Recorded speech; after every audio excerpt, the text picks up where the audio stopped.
नमस्कार, बहुत स्वागत आपका अनादि टीवी पर। मैं हूं आपके साथ पारुल। आज बात करेंगे दलित बनाम यादव तूफानी टकराव। उत्तर प्रदेश में केराकत से सपा विधायक हैं तूफानी सरोज, जिनका वीडियो वायरल हो रहा है, जिसमें वो कह रहे हैं 2027 में अखिलेश सरकार बनते ही थानेदारों का हिसाब किया जाएगा। जिनका थानेदारों का हिसाब तूफानी सरोज करना चाहते हैं वो यादव समाज के हैं। यादवों और मुसलमानों की पार्टी मानी जाने वाली सपा ने इस बार लोकसभा चुनाव में पीडीए का नारा दिया था। यादवों ने भर भर के सपा को वोट भी दिया और इसी से उत्तर प्रदेश में बड़ा जो उलटफेर है वो हो गया। लेकिन विधायक तूफानी सरोज यादवों के ही पीछे पड़ गए हैं।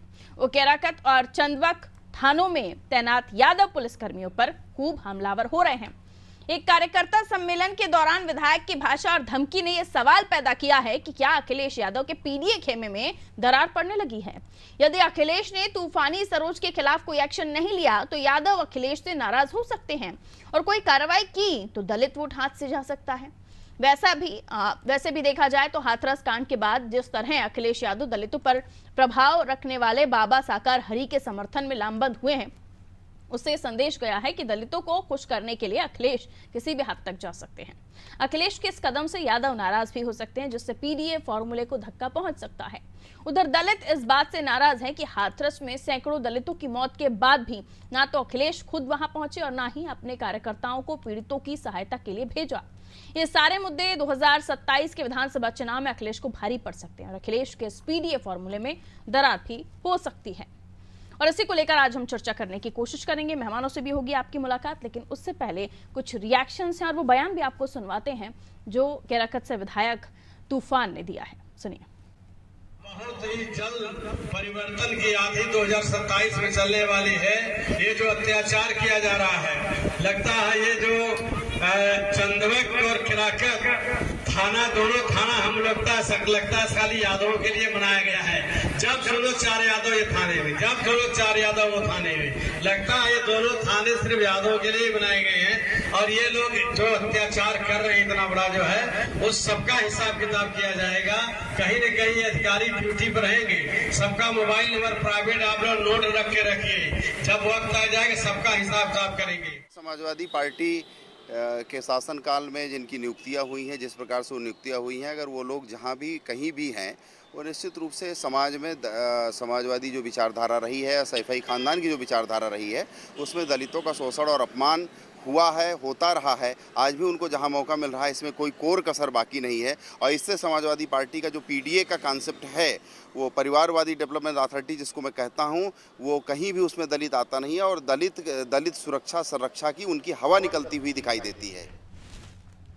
तो बीजेपी का कहना है कि दलित सुरक्षा के मामले में जो वो बातें अपनी करते हैं उससे उनकी हवा निकलती हुई दिखाई दे रही है। और यहाँ केराकत से जो विधायक हैं तूफानी सरोज, उनका तो बयान आपने सुना ही, उनका तो मंच से आपने भाषण सुना ही, जिसमें वो किस तरीके से थानेदार जो यादव समुदाय से आते हैं उन पर नाराजगी दिखा रहे हैं और कह रहे हैं नंबर सेव कर लीजिए, आने वाले समय में जब अखिलेश जी की सरकार आएगी तो इन्हें दिखाएंगे।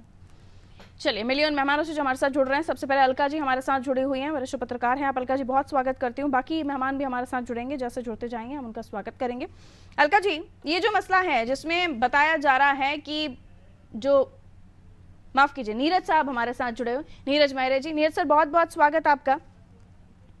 और जाहिर है कि नीरज साहब, जब जिस मुद्दे को लेकर हम चर्चा कर रहे हैं उसमें एक बयान का जिक्र हुआ है और वो बयान जो है वो वायरल हो रहा है, जिसमें जो थानेदार के बारे में वो कह रहे हैं कि यहाँ जो 2 थाने हैं वहां पर हमेशा यादव समुदाय के जो थानेदार हैं या जो स्टाफ है वो रखा जाता है। उसको लेकर बड़ी नाराजगी उनके जहन में है और काफी चर्चित विधायक भी हैं क्योंकि उनकी बेटी भी सांसद हैं और वो हाईकोर्ट में एडवोकेट है। काफी चर्चा हुई थी जब उन्हें टिकट भी मिला था, लेकिन जो बयान उन्होंने दिया वो यादवों के फेवर में तो नहीं दिखाई दे रहा है।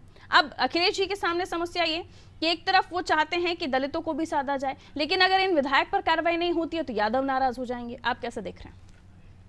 देखिए पारुल जी, अभी हाल में जो लोकसभा का चुनाव खत्म हुआ है और उसमें पीडीए का जो फार्मूला समाजवादी पार्टी ने बनाया और उस फार्मूले के दम पे वो हिंदुस्तान की तीसरी बड़ी पार्टी बन गए हैं। तो निश्चित रूप से ये सरोज जी का जो बयान है बहुत दुर्भाग्यपूर्ण है और अगर उन्होंने इस तरह की बात की है तो उसको अखिलेश यादव को देखना पड़ेगा। दूसरी बड़ी बात है कि अखिलेश यादव के साथ एक सॉफ्ट कॉर्नर ये भी है कि यादव जाएगा कहाँ, और यादव अगर किसी दूसरे दल में भी जाता है तो उसको स्वीकारा नहीं जाता। तो निश्चित रूप से अब चूंकि अभी हाल में ही एक फैसला होना है कि नेता विरोधी दल कौन होगा विधानसभा में उत्तर प्रदेश की में, चूंकि अखिलेश यादव ने यहाँ विधानसभा की सदस्यता से इस्तीफा दे दिया है, तो हमें जो जानकारी या सूत्रों से मिल रही उसमें कौशाम्बी से जो जीते हैं सरोज जी, उनका नाम भी चल रहा है। तो निश्चित रूप से वो एक चीज हो सकती है जिससे यादव पे दबाव बनाने की राजनीति जो उन्होंने शुरू की है, तो निश्चित रूप से इससे कुछ न कुछ अखिलेश यादव को सोचना पड़ेगा या सोचने पे मजबूर कर देंगे ये लोग। तो ये दलितों और यादवों का जो विवाद है वो कोई नया नहीं है। इससे पहले मायावती वाला घटना का कांड देख लीजिए, उससे पहले और भी तमाम चीजें रही जिनको लेके यादव इससे पहले इस बात पे भी नाराज हो गया था। एक भरे मंच पे मायावती और मुलायम सिंह जी बैठे थे, डिम्पल यादव जी ने उनके पैर छू लिए थे पिछले लोकसभा चुनाव में जो गठबंधन से चुनाव लड़े थे। तो यादव की नाराजगी होती रहती है थोड़ी बहुत, लेकिन इस बार क्योंकि नाराजगी उल्टी पड़ गई है, इस बार दलित नाराज है या ओबीसी कह सकते हैं हम, वो लोग नाराज हैं। तो इससे समाजवादी पार्टी को बहुत कुछ सोच समझ के कार्रवाई करनी होगी निश्चित रूप से। जी पारुल जी। बिल्कुल सोच समझ के कार्रवाई करनी होगी। और इस वक्त एक तरफ कुआं दूसरी तरफ खाई वाली स्थिति महसूस हो रही है अखिलेश जी के सामने। और बाकी मेहमान भी हमारे साथ जुड़ गए हैं, उनका भी परिचय करा देती हूँ। अलका सिंह जी बीजेपी से हमारे साथ बनी हुई है। अलका जी बहुत स्वागत आपका, सुन पा रही हूँ आप मुझे तो प्लीज रिप्लाई कीजिएगा। अजीत विशाल जी कांग्रेस से जुड़ रहे हैं, चंचल यादव जी सपा से हमारे साथ जुड़ रहे हैं। सभी मेहमानों का बहुत बहुत स्वागत। और सबसे पहले सपा के लिए ही हम आगे जो है चर्चा लिए जाएंगे। चंचल जी, अभी नीरज साहब को भी आप सुन रहे होंगे जो तूफानी सरोज साहब ने कहा, उसके बाद ये तस्वीर आ रही है कि अगर वहां आप उन पर कार्रवाई नहीं करते हो तो यादव नाराज हो जाएंगे, और यादव पर कार्रवाई करते हो तो दलित नाराज हो जाएंगे। हाल ही में जो भोले बाबा वाला फैक्टर सामने आया था उसमें भी यही कहा जा रहा था कि अगर क्योंकि SC/ST में भी भारी दबदबा रखते हैं, वो OBC में भी भारी दबदबा रखते हैं भोले बाबा, उनके लिए भी एक सॉफ्ट कॉर्नर दिखाई दिया। उनके पुराने ट्वीट भी निकाल कर राजभर जी ने निकाल कर रख दिए। तो ये सारी चीजें, एक तरफ दलित, एक तरफ यादव, और दूसरी तरफ वो विधायक जिन पर कार्रवाई नहीं कर सकते, उनकी बेटी सांसद है, मुसीबत खड़ी हो गई आपके लिए। मैडम कोई मुसीबत नहीं खड़ी हुई है। ये भारतीय जनता पार्टी के द्वारा एजेंडा चलाया जा रहा है, कैसे बांटो और राज करो की नीति पे काम करना चाहती है बीजेपी अंग्रेजों के चेले चपाटे रहे हैं। आपने देखा होगा जासूसी से लेकर के ये वहां से जो है अपने वीर सावरकर की जो आइडियोलॉजी है बीजेपी की, आपने देखा होगा जिस तरीके से लोग अंग्रेजों से जो चंदा ले लेकर के भारत के खिलाफ बहुत सारे काम किए हैं, और इन्हीं के चेले चपाटे ये लोग हैं। इनकी मानसिकता यही है कि जाति को जाति में लड़ाओ, धर्म को धर्म में लड़ाओ, भाई को भाई में लड़ाओ, बांटो और राज करो की नीति पे काम करना चाहते हैं। जहां तक बयान है, जहां तक है आदरणीय तूफानी सरोज जी के बयान की बात है, उनका भी बयान स्पष्टीकरण आ गया पहले कभी की वीडियो रही, मैं जब भी वीडियो देखा भी नहीं हूं, आपको बता दूं। लेकिन एक बात बड़ी ईमानदारी से कह सकता हूं कि आप लोग जिस तरीके से पारुल जी स्टूडियो में बैठ करके ये मुर्गा लड़ाने वाला काम करते हो, आप सोचो खुद आज के समय में इतना प्रमुख मुद्दा है, लोग आत्महत्याएं कर रहे हैं। आपने अभी आज पेपर नहीं देखा होगा, 80% बेरोजगारी हिंदुस्तान में है। ये मुद्दा आपके लिए नहीं है। आपने देखा होगा अभी ज्यादा इम्पोर्टेंट नहीं है। आपने बयान नहीं सुना। नहीं, अब आप मुझ पर आ गए हैं तो जरा सुनिए सवाल।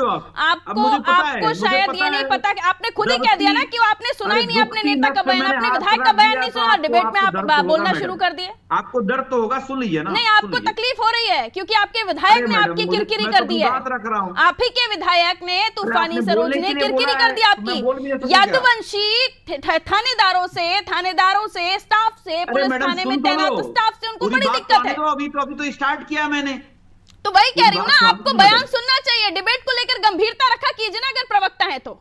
अरे मैडम आपको सुनना चाहिए अपने विधायक का बयान। जब सुना ही नहीं है तो फिर क्या बयान दे रहे हैं, क्या आप टिप्पणी कर रहे हैं? आप केवल चिल्लाने, आप तो कुछ एंकर ऐसे केवल चिल्लाने का काम करते हैं। पहले अपने डिबेट की मर्यादा भी ध्यान रखिए। आप किसी एंकर आप अपनी मर्यादा का ध्यान रखिए, मुझे मेरी मर्यादा मत दिखाइए। सुनिए मेरी बात, बिल्कुल मत समझाइए। आप अपना काम कीजिए चंचल जी, और मुझे मेरा काम करने दीजिए। जो स्क्रिप्ट लिख कर दी जाती है आपको यही बोलना है, वो चंचल आप तो वो स्क्रिप्ट भी तैयार नहीं कर पाए आज। आप तो वो स्क्रिप्ट, हम तो कम से कम तैयारी से बैठते हैं, आप वो भी नहीं तैयारी कर पाए। क्या तैयारी? थोड़ा सा मुझे लगता है कि आपके अंक कम कर देने चाहिए आपके नेताजी। क्या बात करोगे आप? सुनिए, ठीक है, बाकी मेहमानों को बता रहा हूँ कि अब लीजिए मेरी बात तो आ जाने दो पूरी। आप पहले सुन लीजिए ना, वो बयान में सुनवा देती हूँ, उसके बाद तो आप टिप्पणी कर पाएंगे। आप खुद ही कह रहे हैं आपने सुना नहीं, तो डिबेट में क्या ही बात करेंगे आप? अब मेरी बात नहीं आने दे रहे हो आप। मैं बता दूं उन्होंने क्या कहा है, उसके बाद उस पर प्रतिक्रिया दीजिए। उन्होंने 2 थानों के बारे में और यादवों के बारे में यह कहा कि उन थानेदारों का नंबर लिख लीजिए जिन्हों, और अखिलेश जी की सरकार आएगी तो इन यादव थानेदारों को आगे हम बताएंगे। पूरे स्टाफ, जो पुलिस स्टाफ को लेकर वो कह रहे हैं कि यहाँ पर यादवों की नियुक्ति होती है। में 80% थानों पे ठाकुर साहब लोग हैं। आपकी हिम्मत है चला पाओगे डिबेट? कह रहे हैं प्रभु, आपकी हिम्मत है, आपके चैनल की हिम्मत है, डिबेट चला पाओगे आप? 80% से ज्यादा ठाकुर समाज के लोगों को कब्जा है इस समय। सरोज तूफानी को समझाइए, यादव नाराज हो गया तो आपकी सीटें खत्म हो जाएंगी। सुनिए, आपकी सीटें कम हो जाएंगी। अखिलेश जी जो अभी तीसरी विपक्षी पार्टी बनकर, बड़ी पार्टी बनकर बता रहे हैं, अपने आप को कम हो जाएंगी। अब समाजवादी लोग रहने वाले नहीं है। करना चाहती, मैं पहले तैयारी के साथ आया कीजिए चंचल जी डिबेट में। जिसकी जितनी संख्या भारी, तैयारी के साथ आया कीजिए पहले। और समाज के हर एक तबकों को जो अधिकार दिया जा रहा है, और आदरणीय नेता हमारे अखिलेश जो बयान अजीत जी तूफानी सरोज का आया, उसके बाद ये कहा गया कि अगर अखिलेश जी कार्रवाई करते हैं तो एक तरफ यादवों की नाराजगी उनके सामने आ जाएगी, क्योंकि उन्होंने खुद इसको कोर्ट के। रुक जाइए चंचल जी, आपके साथ पूरी डिबेट नहीं कर पाऊंगी, पहले तो तैयारी के साथ आया कीजिए। अजीत जी, जो बयान उनका सामने आया उसके बाद ये कहा जा रहा है कि एक तरफ दलित हैं उनके सामने, दूसरी तरफ यादव हैं, जो कार्रवाई अगर वो करते हैं तो एक तरफ वो नाराज हो जाएंगे जो तूफानी सरोज के समर्थक हैं, दूसरी तरफ वो खुद नाराज हैं उन थानेदारों से जो यादव समुदाय से आते हैं। आपकी टिप्पणी? ये मैंने वीडियो देखा भी है, सुना भी है और समझा भी है, लेकिन शायद और लोगों ने इसका मतलब नहीं समझा। ये वीडियो, ये क्षेत्रीय समस्या है जो सरोज जी ने उठाई, ये कोई बहुत बड़ी बात नहीं है, तिल को ताड़ बनाने वाली केवल बात है। वहां लगता है कि क्षेत्रीय आधार पे कि किसी थाने में लगातार कोई यादव जाति के ही थानेदार आ रहे हैं, उस आधार पर उन्होंने बात की टिप्पणी कर दी, क्या यादव ही आते रहेंगे थानेदार यहाँ पर? और इसके अलावा कोई बड़ी बात नहीं, लेकिन इसको तिल को ताड़ बना करके पीडीए को और जो इंडिया गठबंधन देश में एक नया संदेश जिसने दिया है, जहां आज देश की जनता जागरूक हुई है जिस आधार पर, और भारतीय जनता पार्टी को आईना दिखाने का काम किया है देश की जनता ने। और ये कैसे भी, जो चंचल जी अभी कह रहे थे, मैं उनकी बात का पूर्ण समर्थन करता हूं। जो आज उत्तर प्रदेश में ठाकुर, प्रत्येक जिले में ठाकुर बिरादरी का कब्जा है पूरे थानों पर, उस बात पे चर्चा नहीं होगी। ये बिल्कुल छोटी सी बात। तूफानी सरोज की नाराजगी वहां नहीं नजर आई ना सर? तूफानी सरोज तो वहाँ यादव, मैडम आपकी मजबूरी हम लोग समझ सकते हैं, जो आपको लिख के दिया गया वही आप बोलेंगी। चंचल जी, किसी प्रकार की नाराजगी नहीं, उस वीडियो आपको को क्या तकलीफ है सर? क्या तकलीफ है आपको? मुझे तकलीफ है जो 161वें नंबर की रैंकिंग है वर्ल्ड मीडिया में, वर्ल्ड प्रेस फ्रीडम की, ये मुझे तकलीफ है। और मुझे तकलीफ है कि जिस तरीके से आप लोगों ने पत्रकारिता को गिरवी रख दिया है, मुझे इस बात की तकलीफ है। मुझे इस बात की तकलीफ है कि आज हम कहां जा रहे हैं। मत कीजिएगा चंचल यादव, जो आप कर रहे हैं अपना काम कीजिए और उतना ही काम कीजिए जितनी आपको रिस्पॉन्सिबिलिटी मिली है, उससे ज्यादा मत आगे जाइएगा चंचल यादव, बिल्कुल मत आगे जाइएगा। आप सपा के प्रवक्ता है, वही काम कीजिए, मुझ पर उंगली मत उठाइएगा चंचल यादव, गलती मत करना। अरे भाई, मुझे पता है गलती मत करना चंचल यादव, बिल्कुल बात करनी है, करिए। मैं बहुत रिस्पेक्ट से आपसे बात कर रही हूं और बहुत रिस्पेक्ट से आप मुझसे बात कीजिए तो चलेगा सर। इस तरीके की फालतू की डिबेट में मैं नहीं बैठूंगा। और जो एजेंडा चला रहे हैं, तैयारी करते जो नहीं आप एजेंडा चला रही हैं, आपके एजेंडे में हम लोग नहीं आने वाले, तैयारी करके आते नहीं है, सुनते नहीं है, जिस डिबेट को लेकर आप जा रहे हैं वो बयान आपको पता नहीं है और आकर यहाँ पर आप तमाशा कर रहे हैं। आप मुझे ना बताइए, ठीक है, मुझे मालूम है आपको बताने की जरूरत पड़ रही है ना, आपको पता ही नहीं, आप डिबेट में आपको मुद्दा ही नहीं पता है, आप तैयारी से नहीं, आपकी पार्टी ने प्रवक्ता क्यों बना दिया आपको? लोग नहीं आने वाले हैं, आपकी पार्टी ने क्यों प्रवक्ता बना दिया आपको? मुझे तो ये समझ नहीं आ रहा, जब आपको पता ही नहीं है कि आप जिस डिबेट में जा रहे हैं वो बयान मुझे सुनना है कि नहीं सुनना है। ठीक है, बीजेपी की ऑडियो दीजिए। आपसे बहस नहीं कर सकती मैं, बिकॉज मेरे और भी मेहमान हैं, तो आप कहिए, कोई फर्क नहीं पड़ता, आपको जो कहना कह लीजिए। जी अलका जी, पारुल जी नमस्कार। और नमस्ते मैडम। मैं सुन रही हूँ सपा के प्रवक्ता को। पहले तो आप यहीं से इनका अंदाजा लगा सकते हैं कि ये एक महिला एंकर से ही तमीज से बात करना इनको आता नहीं है, तो आप इसी से लगा सकते हैं कि सपा के जो ये गुंडे हैं, ये सपा के, तो इन लोग को तो सरकार सबसे पहले तो आना ही नहीं चाहिए। और दूसरी बात है, अपने विधायक का जो है पक्ष लेने की, अपने विधायक के बारे में कुछ बोल नहीं रहे हैं, केवल जो है ठाकुर और यहाँ पे इन लोग का काम ही है, सपा के लोगों का, देश को जो है जातियों में बांटना, और इस देश को केवल जातियों में बांटने का काम करते हैं। अब अपने उस पे अपने पक्ष के लिए नहीं बोल रहे हैं कि इनकी जो सरोज जो विधायक है उन्होंने क्या किया है, अब यहाँ पर ये मुद्दा ले आए ठाकुरों का, अभी यहाँ पर ठाकुरों का मुद्दा ले आते हैं। इनको ना तो महिलाओं को इनको सम्मान करना आता है सपा के लोगों को, और केवल गुंडागर्दी फैलाते हैं। और हमने अच्छी तरीके से देखा है कि सपा के राज में जो है किस तरीके से गुंडागर्दी फैली है। केवल योगी आदित्यनाथ के राज में जो है ये अनुशासन और सब। हेलो अलका जी, क्या दिक्कत क्या है? आवाज बीजेपी इस पर नहीं बोल पाएगी कि ठाकुरों के साथ जाना चाहिए, कि अगर ठाकुर स्टाफ है या ठाकुरों की नियुक्ति हो गई है, ज्यादा जगहों पर उनकी नियुक्ति है, तो वहां पर बीजेपी भी नहीं बोल पाएगी। और यहाँ अखिलेश यादव नहीं बोल पा रहे हैं क्योंकि उन्हीं के विधायक ने उनकी किरकिरी कर दी है। मैं यही कह रही हूँ पारुल जी कि ये लोग जो है अपना पक्ष रखने में जो है सक्षम नहीं है। इनके जो भी विधायक है ये हमेशा बदतमीजी इनका करना काम है। इनका यही काम है कि ये किस तरीके से हड़का रहे हैं प्रशासन को। आप देख रही हैं कि इनका यही काम है कि जिस समय ये सत्ता में आएंगे तो केवल हड़काएंगे ही लोगों को। इनके जो विधायक है, इनके सांसद है, केवल वो यही काम करते हैं गुंडागर्दी फैलाने का। और इनके जो प्रवक्ता है इनको ना तो नाम मात्र की तमीज है एक महिला पत्रकार से बात करने की, केवल पीडीए का फॉर्मूला। और मैं इनसे भी ये बोलना चाहती हूँ, अगर आपके केवल और केवल आप जातिवाद फैलाते हैं ये सपा के लोग, और जिस तरीके से अब की बार आप पीडीए का फॉर्मूला लेकर आए हैं, उससे साफ पता लगता है कि जातिवाद पूरी केवल और केवल सपा के जो है परिवारवाद। और क्योंकि मैंने यही कहा नीरज जी, बीजेपी ठाकुर, अगर कांग्रेस और सपा का ये कहना है कि ठाकुर स्टाफ भी तमाम जगहों पर है, या जो पुलिस नियुक्तियां हुई हैं उनमें ठाकुरों की भी ज्यादातर तादाद है, तो बीजेपी भी इस फैक्टर पर नहीं बोल पाएगी।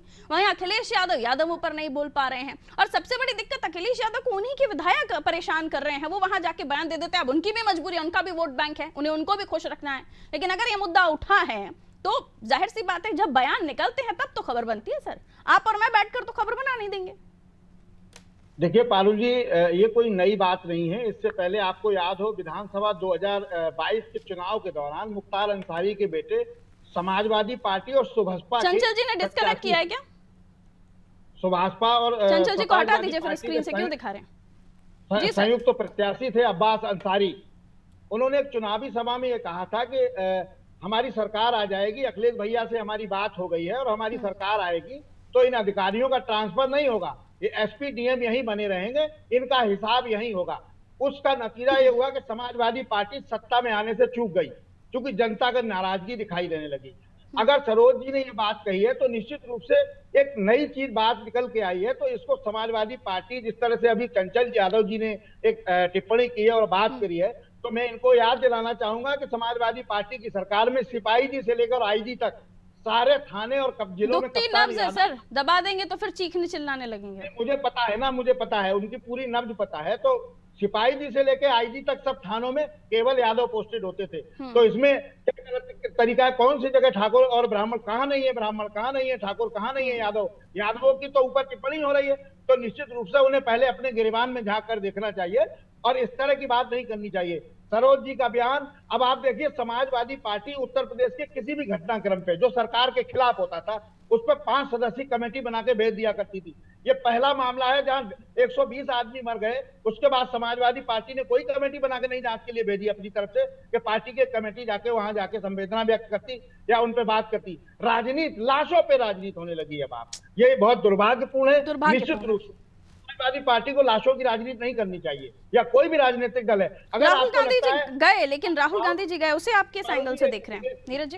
राहुल गांधी जी ने वहां जाकर ये कहा कि जो मुआवजा मिला है उत्तर प्रदेश सरकार से वो 2 लाख रुपया कम है। तो आप उस पर, अगर आपको लगता है कि उत्तर प्रदेश सरकार का मुआवजा कम है तो कांग्रेस के फंड में बहुत सारा पैसा है, आप वहाँ टेंट लगवा दीजिए, दवाइयां भिजवाइए, जरूरत की चीजें भिजवाइए, तो कोई नहीं भिजवाएगा। राजनीति लाशों की करने के लिए चले आए। हालांकि वो नेता प्रतिपक्ष है, वहां उनका जाना भी जरूरी था, लेकिन इस तरह की बात नहीं होनी चाहिए कि मुआवजा कम है। अगर आपको लगता है मुआवजा कम है, सरकार को लगता है, तो निश्चित रूप से सरकार मुआवजा बढ़ा देगी। क्यों नहीं बढ़ा देगी अगर वहां से रिपोर्ट आएगी। जी पारुल, अजीत जी क्या कहेंगे? जो अभी पत्रकार जी ने बात कही, राहुल जी जो गए हैं हाथरस में, और उन्होंने पहले स्टेटमेंट में कहा कि मैं यहाँ राजनीति करने नहीं आया हूँ। आप उसको सुनेंगी तो आप भी ये बात सुनेंगी। राहुल जी ने साफ साफ शब्दों में कहा है कि मैं राजनीति करने नहीं आया हूँ, और उत्तर प्रदेश के मुख्यमंत्री से मैं ये विनती करता हूँ कि जितना ज्यादा हो सके आप इन लोगों को मुआवजा दीजिए। ऐसी कोई बात नहीं की। आप पत्रकार, आप वरिष्ठ पत्रकार हैं, आपको किसी बायस होकर आपको नहीं बोलना चाहिए कि अपने फंड से दे दें। आप किस तरीके के पत्रकार हैं? आपको बायस होकर नहीं बोलना चाहिए, भाजपा की जुबान नहीं बोलनी नहीं बोल रहे। अगर आपको लगता है तो निश्चित रूप से आप वहाँ स्वास्थ्य सेवाएं दीजिए ना जनता को। आप ये मत कहिए कि वेंटिलेटर नहीं मिल रहा है। सेवाएं उत्तर प्रदेश में सरकार जिले में कोई भी घटना अगर बड़ी हो जाती है, नहीं, उनका कहना है कुछ सहयोग आप लोगों की तरफ से भी हो जाए तो दिक्कत क्या है? बिल्कुल कांग्रेस पार्टी बस उनका यही कहना है कि कुछ सहयोग आप भी कर दीजिए, उसमें दिक्कत क्या है? मानव सेवा के लिए तो कांग्रेस पार्टी भी आगे आ सकती है ना, ये उनका कहना है। उसको गलत एंगल से क्यों देख रहे हैं? बिल्कुल नहीं, जो बात आपने कही मैंने उसका जवाब दिया है। बात ठीक, मैं विरोध में। अब आप मुझे बताइए, क्योंकि ये थोड़ा सा डिफिकल्ट क्वेश्चन होगा क्योंकि गठबंधन में हैं आप। तूफानी सरोज का बयान जिसमें वो कह रहे हैं कि उन यादव थानेदारों का नंबर लेकर रख लो, अखिलेश जी की जब सरकार आएगी तो इनको सबक सिखाया जाएगा, ये उनके वर्ड्स हैं। अगर आप कहेंगे तो मैं सुनवा भी दूंगी। और दूसरी तरफ क्योंकि वो खुद तूफानी सरोज विधायक हैं तो वो उनका भी वोट बैंक ना जाए, इसलिए वो भी अपनी तैयारी कर रहे हैं। तो आपको लगता है अखिलेश जी को कार्रवाई करनी चाहिए तूफानी सरोज के ऊपर? देखिए, जहां तक मैंने उस वीडियो को देखा और समझा है तो ये एक व्यक्तिगत समस्या हो सकती है उस क्षेत्र की और सरोज विधायक जी की। ये कोई मुझे मुद्दे वाली बात नहीं लगती। मुझे नहीं लगता किसी भी टीवी चैनल ने अखिलेश जी का प्रतिक्रिया भी ली है इस मुद्दे पर, या अखिलेश जी ने इस पर बयान अपना दिया हो या बयान देने से मना किया हो। सबका अपना सोचना, सबका विचार है सर। अगर यादवों को वो किसी थाने में नहीं रखना चाहते तो ये इतना बड़ा वोट बैंक है यादवों का, ये उनके साथ गलत व्यवहार नहीं? ईमानदारी से बताइए, कोई भी नेता कैसे किसी जाति को लेकर इतना गुस्सा दिखा सकता है? ये उनकी नेतागिरी है, ये एक नेता को शोभा देता है? नहीं, ये अगर जातिगत आधार पे कहा है तो बिल्कुल गलत कहा। बात वही है ना सर, जातिगत आधार पे कहा है, इसलिए तो ये चर्चा हो रही है। आप मेरा भी तो व्यू सुन लीजिए। मैं कह रहा हूं अगर उन्होंने जातिगत आधार पे कहा है तो बिल्कुल गलत कहा है कि किसी भी व्यक्ति को जातिगत राजनीति नहीं करनी चाहिए। लेकिन हमारे हिंदुस्तान की राजनीति जाति के आधार पर ही टिकी हुई है। ये हम लोग भले ना कहें नैतिक आधार पर, लेकिन सच्चाई और आधार यही है। परंतु जितना वीडियो को मैंने सुना और समझा है कि उस क्षेत्र की व्यक्तिगत समस्या है, हो सकता है कि वहां व्यक्तिगत समस्या मुझे बताइए कैसे? देखिए फिर अजीत जी वही बात आती है कि व्यक्तिगत समस्या कैसे हो सकती है कि एक विधायक ये कह रहा है कि इस थाने में जब भी आए हैं तो यादव समुदाय के लोग आए हैं, उनकी पोस्टिंग हुई है, उनकी नियुक्ति हुई है, हमारी सरकार आ जाएगी, अखिलेश जी की सरकार आ जाएगी तो इन सबका नंबर लेकर रखिए, हिसाब करेंगे। तो ये व्यक्तिगत समस्या वहां के थाने की, और यादव को कास्ट है ना सर, ऐसे ही थोड़ी ना मुंह हिला के बोल देगा फिर। नहीं बात मैं देखिए दोनों बातें मैं कह रहा हूं कि अगर वो जातिगत रूप से उनका अगर कहना है, वो जाति ही उपयोग किए हैं, वो पर्टिकुलर किसी का नाम लेते कि इस शख्स से मुझे दिक्कत है तो वो बात ही नहीं होती। ठीक है, लॉटरी। अलका जी। जी पारुल जी, कल जब हम चर्चा कर रहे थे तो ये भी चर्चा निकली कि क्योंकि बाबा का जो प्रभाव है वो SC/ST वोटर्स पर है, OBC वोटर्स पर है, इसलिए वो वहां पर कोई भी जो नेता है बड़ा दिल खोलकर ये नहीं बोल पा रहा कि बाबा की गिरफ्तारी होनी चाहिए। फिर सपा का आज भी ये जातिगत पॉलिटिक्स के इर्द गिर्द ही उत्तर प्रदेश के राजनेता कब तक घूमेंगे, कब तक एक पर्टिकुलर जाति के लोग वाकई अपनी वाहवाही करेंगे कि आज हमारी जो पार्टी है वो सरकार में है, फिर दूसरी पार्टी आ जाएगी तो दूसरे जाति के लोग, ये कब तक चलेगा उत्तर प्रदेश में मैडम? ये तो मैं समझती हूँ कि आयरनी है, ये तो एक आयरनी है कि उत्तर प्रदेश या कहीं की भी जो राजनीति है वो आज कास्ट के बेसिस पे चल रही है। इससे नकारा नहीं जा सकता कि कास्ट फैक्टर या तो पूरी सोशल इंजीनियरिंग भी जो हो रही है वो कास्ट के बेसिस पे हो रही है। चाहे कोई भी पार्टी है वो जो है सोशल इंजीनियरिंग का जो है फॉर्मूला वो लागू कर रही है और इसी चीज से खेल रही है। और ये हर स्टेट में हो रहा है, कि उत्तर प्रदेश में नहीं, लेकिन उत्तर प्रदेश में मेजरली इस चीज को जो है देखा जा रहा है। लेकिन कौन करेगा शुरुआत इसे बदलने की? करती है वो सपा और कांग्रेस के लोग हैं जो जातियों में बांटने का या देश को तोड़ने का काम करते हैं। अगर आप भाजपा की बात करें तो मैं देखती हूँ भाजपा एक ऐसी पार्टी है जो वाकई में देश को जो है जातियों के रूप में नहीं तोड़ना चाहती और सभी जाति और सभी समीकरण में लेना चाहती है। तो यहाँ पर दलितों का भी जो आपने देखा होगा, दलितों का भी जो इंटरेस्ट है वो भाजपा की तरफ है। तो भाजपा तो सभी जातियों को लेकर चलती है, चाहे वो किसी भी जाति समाज से आते हैं। इस बार और जहाँ पर हमने देखा कि जब इस बार का वोटर्स ने काफी कुछ आपको दिखाया है और आपको समझने की आवश्यकता मुझे लगता है कि होनी चाहिए। एक छोटा सी टिप्पणी मैं सर आपसे लेती हूँ कि वाकई हम इतने सालों से देश की राजनीति को देख रहे हैं, आज़ादी से लेकर अब तक, लेकिन देश की राजनीति में कभी जातिगत राजनीति से ऊपर उठकर राजनेता बात ही नहीं करते। ना ही आप टिकट वितरण देखें, ना ही आप अगर वोट बैंक की पॉलिटिक्स देखें, सब उसके इर्द गिर्द ही है। नीरज सर। निश्चित रूप से देखिए, अब जैसे जिस टॉपिक पे हम चर्चा कर रहे हैं पारुल जी, जो लोग पुलिस में हैं या अन्य किसी डिपार्टमेंट में हैं, जब वो नौकरी कर रहे हैं तो उनको कहाँ ले जाएंगे आप? कहीं ना कहीं तो तैनात करेंगे। वहां भी जातियां। हाँ, वो उसके बाद फिर वो जातिगत राजनीति हो जाएगी कि आपने हमारे यहाँ थाने में सब अब यादवों की भर्ती अगर हुई है, 4 बार समाजवादी पार्टी की सरकार रही और यादवों की भर्ती हुई है, तो कहाँ ले जाएंगे उन यादवों को? पोस्ट तो करना ही पड़ेगा ना, आप तनख्वाह देंगे तो उनसे काम मिलेंगे, तो वो तो करना ही पड़ेगा। तो ये सब चीजें नहीं होनी चाहिए। जातिगत आधार पे न राजनीति होनी चाहिए, न जातिगत आधार पे बात होनी चाहिए। बात होनी चाहिए कि जो आदमी सरकारी सेवा में है, कोई बोए फल कोई और काटे, और वो फल जब कड़वा निकल जाए या वाकई परेशानी देने वाला निकल जाए तो फिर वर्तमान में जो हो उनके लिए परेशानी का सबब बन जाता है। खैर, बहुत बहुत शुक्रिया आप तीनों का हमारे साथ जुड़ने के लिए, और चंचल जी का भी शुक्रिया। न जाने क्यों तमाम विपक्षी दलों को ऐसा लगता है कि सवाल सिर्फ उन्हीं से पूछे जाते हैं, जबकि तमाम दल के नेता, जिसमें सत्ता पक्ष के भी नेता होते हैं, उनसे भी सवाल लिए जाते हैं। लेकिन परेशानी से इतर आप जानते हैं कि जो बयान दिया गया है वो यूं ही नहीं दिया गया है। खुद जो तूफानी सरोज हैं वो अपने वोट बैंक को खुश करने के लिए बयान दे रहे थे, क्योंकि 2 थाने जहां पर जिसका वो जिक्र कर रहे थे उसमें यादवों की नियुक्तियां होती आई हैं। और नीरज जी ने भी बता दिया कि ये पहली बार नहीं है जब इस तरह की बातें हो रही हैं। अखिलेश जी के कार्यकाल में तो ये ठप्पा ही लगा था उनके ऊपर कि सरकारी नियुक्तियां या सरकारी भर्तियां यादवों की ही होती हैं, और उसके बाद आज जब चर्चा कीजिए तो पता नहीं क्यों दिक्कत हो जाती है। विपक्षी नेता जो किया है सो वही सो काटेंगे। खैर, दीजिए इजाजत, रखिए अपना ख्याल, नमस्कार।